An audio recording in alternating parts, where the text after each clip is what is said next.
An inscription on the back of this gilded or gold-finished bronze statue dates it to 338 CE, making it the earliest known dated sculpture of the Buddha produced in China.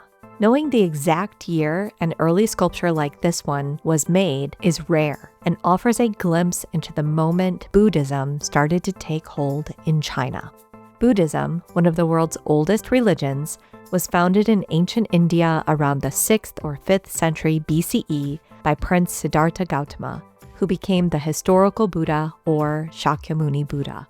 The earliest visual images of the Buddha to arrive in China after the Buddha's death were likely drawings and small portable images from India and Central Asia transmitted by travelers along the ancient Silk Roads, a network of maritime and overland trade routes across Afro-Eurasia.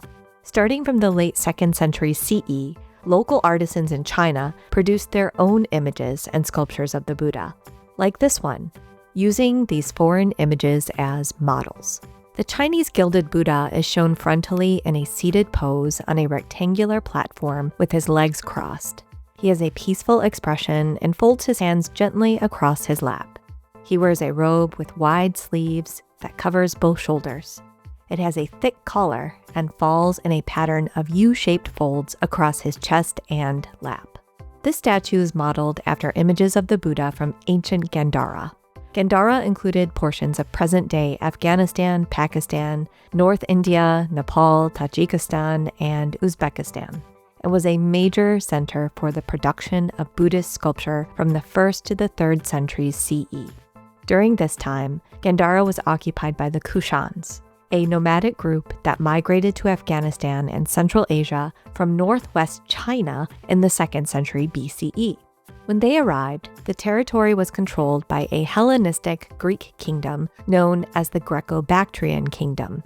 The Kushans were Hellenized by the exposure, meaning they adopted Greek culture, language, religion, and art styles.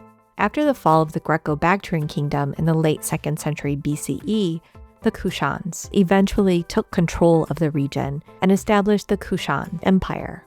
The Kushans were the first to depict the Buddha in human form, and in Gandhara, they looked to local Hellenistic or Greek art styles for inspiration to create the first anthropomorphic or human images of the Buddha.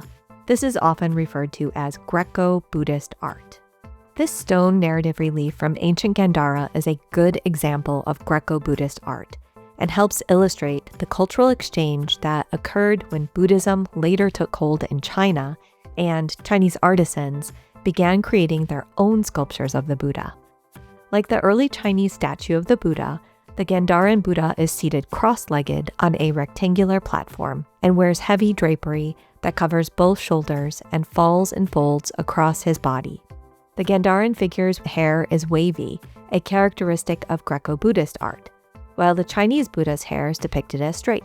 Both look like they have their hair tied up in a top knot, but it is actually a cranial protuberance called an ushnisha, one of the Buddha's 32 lakshana, or marks of human perfection. Another lakshana is the urna, or tuft of hair between his eyebrows, depicted as a circular dot on the Gandharan figure's forehead. Also notice the similarities between the Gandharan Buddha and the Chinese Buddha's robes, including their thick collars that twist over their left shoulders and the U-shaped folds that fall across their laps. Both Buddhas make hand gestures. The Gandharan Buddha holds his hands in a mudra, or symbolic hand gesture that represents him touching the earth to witness his enlightenment, while the Chinese Buddha statue holds his hands folded upright, with palms facing inward at the center of his lap. This might be a reinterpretation or misunderstanding of the Buddhist mudra for meditation, where the hands are folded with palms facing up at the center of the lap. This gesture looks more like the traditional Chinese hand gesture for respect. Like Gandharan sculptures of the Buddha, the Chinese Buddha statue likely originally had a halo, or round disc behind his head or behind both his head and body, attached by a square protrusion visible at the back of the head. It is believed there was also a parasol or umbrella that extended from a hole in the top of his ushnisha over his head. The parasol is symbolic of the Buddha's past status as a royal prince before he set on a path toward enlightenment. Also notice the 3 holes on the front of the base where it appears some additional attachments are missing. The base may have originally been decorated with a lotus flanked by guardian lions. At 16 inches tall, the Chinese Buddha was likely originally used on an altar for personal devotion.